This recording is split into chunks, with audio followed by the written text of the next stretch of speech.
कर देने जो भी मंगा मैनू सरकार अता कर देने हर इज्जतां दा सदा ओना दे गल विच रहना हर इज्जतां दा सदा ओना दे गल विच रहना ओना खुशबख्तां दा ना मर के भी जिंदा रहना जेड़े आका दी सना कर देने जो भी मंगा मैनू सरकार अता कर देने जो भी मंगा मैनू सरकार अता कर देने अपने मंगते नाल प्यारा का बड़ा कर देने जो भी मंगा मैनू सरकार अता कर देने जो। बिस्मिल्लाहिर्रहमानिर्रहीम। अस्सलाम वालेकुम दोस्तों और बुजुर्गों नाज़रीन, तुहाडे सामने अगली वीडियो दे नाल हाज़र हाँ। अज जनाब जिहड़ा तुसीं देख रहे हो एक ड्रापर है और इस दे विच अर्क बनाया है जिहड़ा कि अर्के शमसी सबज़ ख्याल,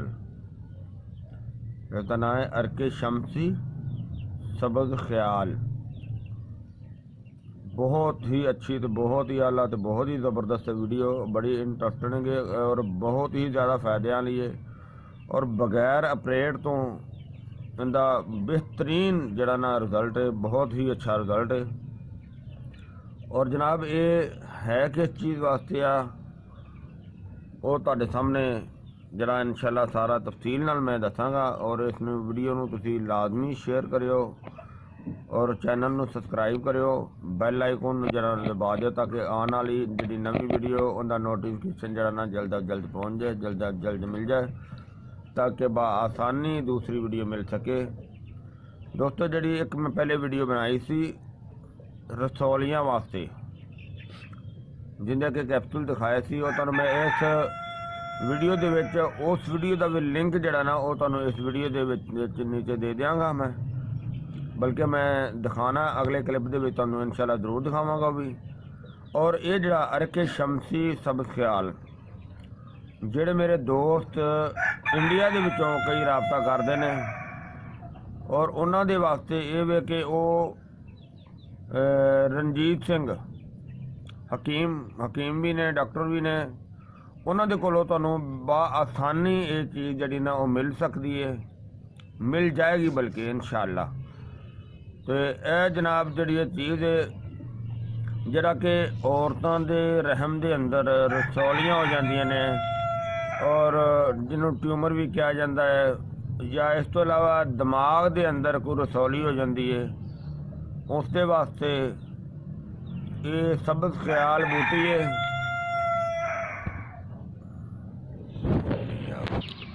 सबज़ ख्याल बूटी जी है वो जनाब उनका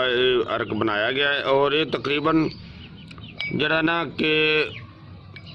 24 घंटिया के विचों ज़्यादा तो ज़्यादा 20 ग्राम यानी कि 20 तो 25 ml जरा ना वो निकलता तुहानूं दिखाने और वो क्योंकि मैं घर ही सिस्टम जरा ना वो बनाया छत खैर बूटी तो मैं बाहरों पट के लैके आया वहाँ।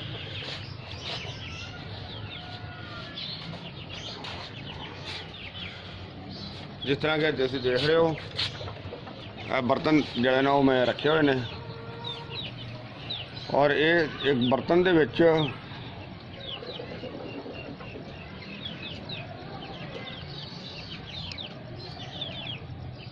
यानी कि एक बर्तन दे विच तकरीबन 24 घंटिया तो बाद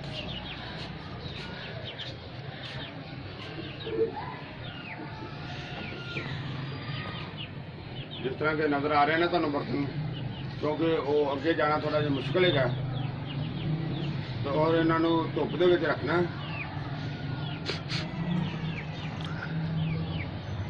चौबी घंटिया के इन्ने तो ਜ਼ਿਆਦਾ ਤੋਂ ਜ਼ਿਆਦਾ 25 ml ਜਿਹੜਾ ਉਹ ਇੱਕ ਬਰਤਨ ਦੇ ਵਿੱਚੋਂ ਉਹ ਹਾਸਲ ਕੀਤਾ ਜਾਂਦਾ ਹੈ।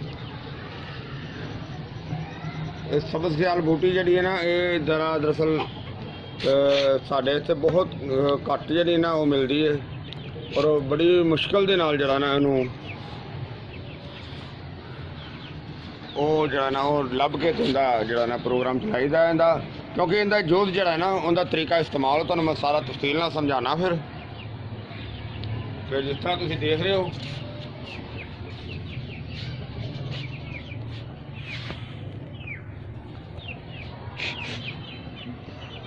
ਔਰ ਇਸ ਨੂੰ ਜਿਹੜਾ ਨਾ ਅਸੀਂ ਕਾਫੀ ਬਰਤਨ ਜਿਹੜੇ ਨਾ ਉਹ ਤੋੜ ਬੈਠੇ ਆ, ਜਿਹੜੀ ਕਿ ਉਹ ਤਪਸ਼ ਦੇ ਨਾਲ ਜਿਹੜਾ ਨਾ ਉਹ ਬਰਤਨ ਵੀ ਤਿੜਕ ਜਾਂਦੇ ਨੇ। ਜਿਸ ਤਰ੍ਹਾਂ ਤੁਸੀਂ ਦੇਖ ਰਹੇ ਹੋ ਕਿ ਇੱਕ ਬਰਤਨ ਨੂੰ ਅਸੀਂ ਥੋੜਾ ਟੇੜਾ ਕੀਤਾ, ਉਹਦੀ ਵਜ੍ਹਾ ਇਹ ਹੈ ਕਿ ਉਹ ਬੈਕ ਸਾਈਡ ਤੋਂ ਤਿੜਕ ਗਿਆ ਸੀ, ਤਾਂ ਕਿ ਉਹ ਅਗਰ ਉਹਦੇ 'ਚ ਹੁਣ ਨਿਕਲੇਗਾ ਵੀ ਤੇ ਉਹ ਜ਼ਰਾ ਨਾ ਉਹ ਹਿਸਾਬ ਨਾਲ ਉਹਦਾ ਇੱਕ ਬੈਲੈਂਸ ਕਰਕੇ ਉਹਨੂੰ ਰੱਖਿਆ ਹੋਇਆ, ਤੇ ਦੇਖੋ ਹੁਣ ਉਹਦੇ 'ਚੋਂ ਨਿਕਲਦਾ ਜਾਂ ਨਹੀਂ। ਪਰ ਹਾਲੇ ਮੈਨੂੰ ਇਹ ਸ਼ੁਰੂ ਕੀਤੇ ਨੂੰ ਕਮ ਅਜ਼ ਕਮ ਜਿਹੜਾ ਨਾ ਉਹ ਵੀ ਵਿੱਚ ਕੋਈ ਛੁੱਟੀਆਂ ਵੀ ਹੋ ਗਈਆਂ ਸੀ, 15 ਕੁ ਦਿਨ ਹੋ ਗਏ ਨੇ, ਔਰ 15 ਦਿਨਾਂ ਦੇ ਵਿੱਚ ਜਿਹੜੀ ਤੁਸੀਂ ਬੋਤਲ ਦੇਖੀ ਹੈ ਉਹ ਅਸੀਂ ਉਹਨਾਂ ਜਿਹੜਾ ਨਾ ਉਹ ਸਾਨੂੰ ਹਾਸਲ ਹੋਇਆ ਹੈ, ਔਰ ਮਜ਼ੀਦ ਅੱਗੇ ਅਸੀਂ ਅਜੇ ਕੋਸ਼ਿਸ਼ ਕਰ ਰਹੇ ਹਾਂ। तो मजीद नाल तुहानू मैं इंशाअल्लाह जिहड़ा ना तुहाडी खिदमत भी पेश किया और मजीद तुहानू दिखाने भी होर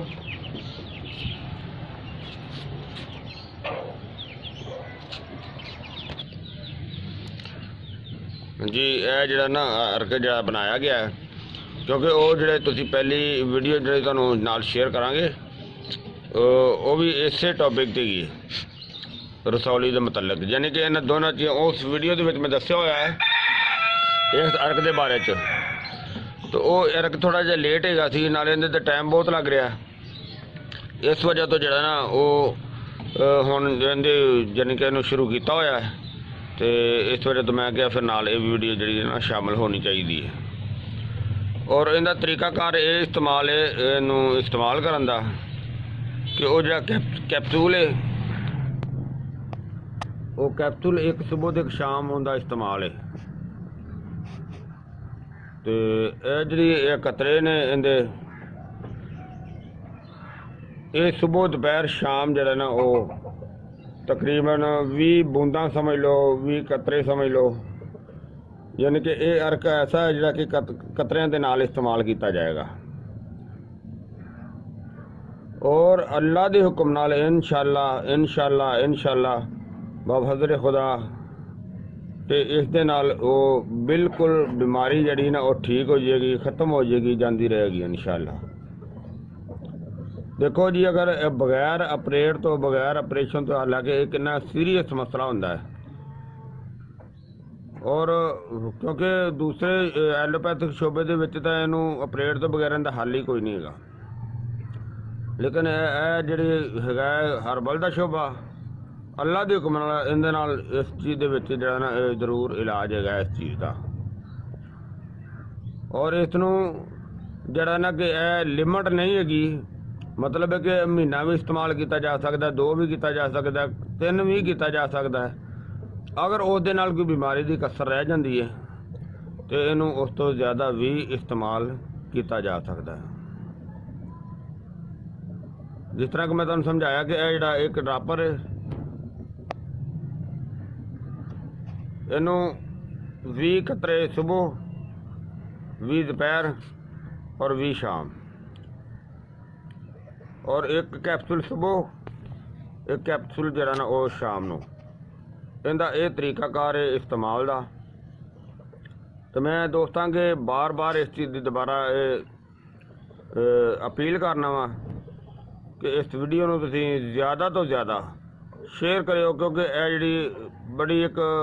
मूजी जड़ी है मर्द है, बड़ी खतरनाक बीमारी है, तो अल्लाह ताला किसी को भी ये तकलीफ ना दे। तो इनके नाल इंशाअल्लाह अल्लाह के हुक्म नाल ये बीमारी जड़ी ना वो ठीक हो जाएगी।